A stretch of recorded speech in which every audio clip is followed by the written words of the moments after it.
আসসালামু আলাইকুম প্রিয় দর্শক, সবাই কেমন আছেন? আশা করি সবাই ভালো আছেন। আজকে আরেকটি নতুন ভিডিও নিয়ে আপনাদের সামনে এসেছি।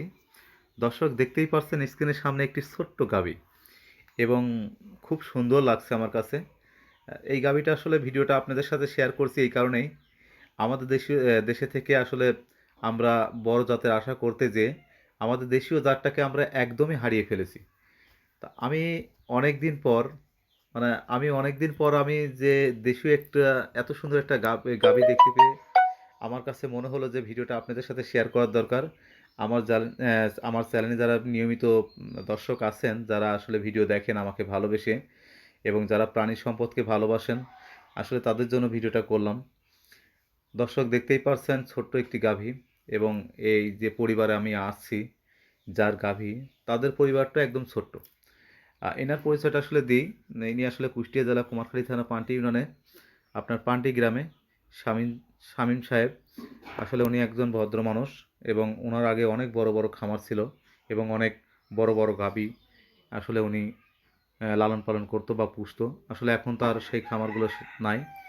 উনি এখন অন্যভাবে চলাফেরা করে বা এবং অন্য কাজের সাথে জড়িত হয়ে গেছে। তো আসলে শামীম চাচার মাধ্যমে আমার আসলে এদিকে পরিচিত লাভ করেছি আমি। উনি আমাকে অনেক নিজের ভাতিজার মতনই স্নেহ করে।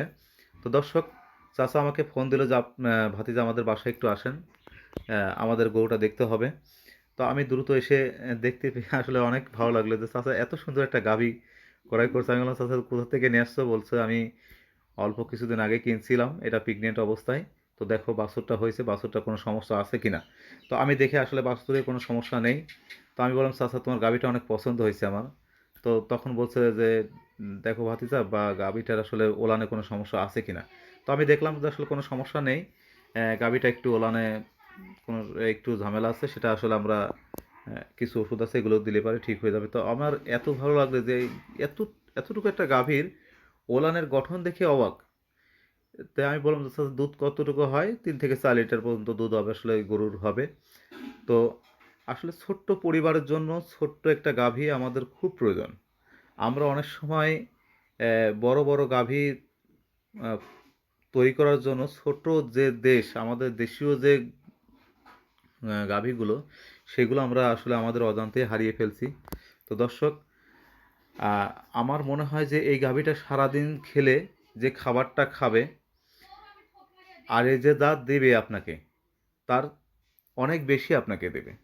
আর যখন আপনি ফ্রিজিয়ান গরু তৈরি করতে যাবেন, তাহলেই ওরা সারাদিন যা খাবে এবং সারাদিনে আপনাকে যা দেবে তার অর্ধেক পরিমাণ আপনাকে দেবে না। তো আমার মনে হয় সব কিছু বাদ দিয়ে আমাদের দেশীয় জাতটা, করজ ব্রিডিং যেগুলো, এগুলো আমরা ধরে রাখবো।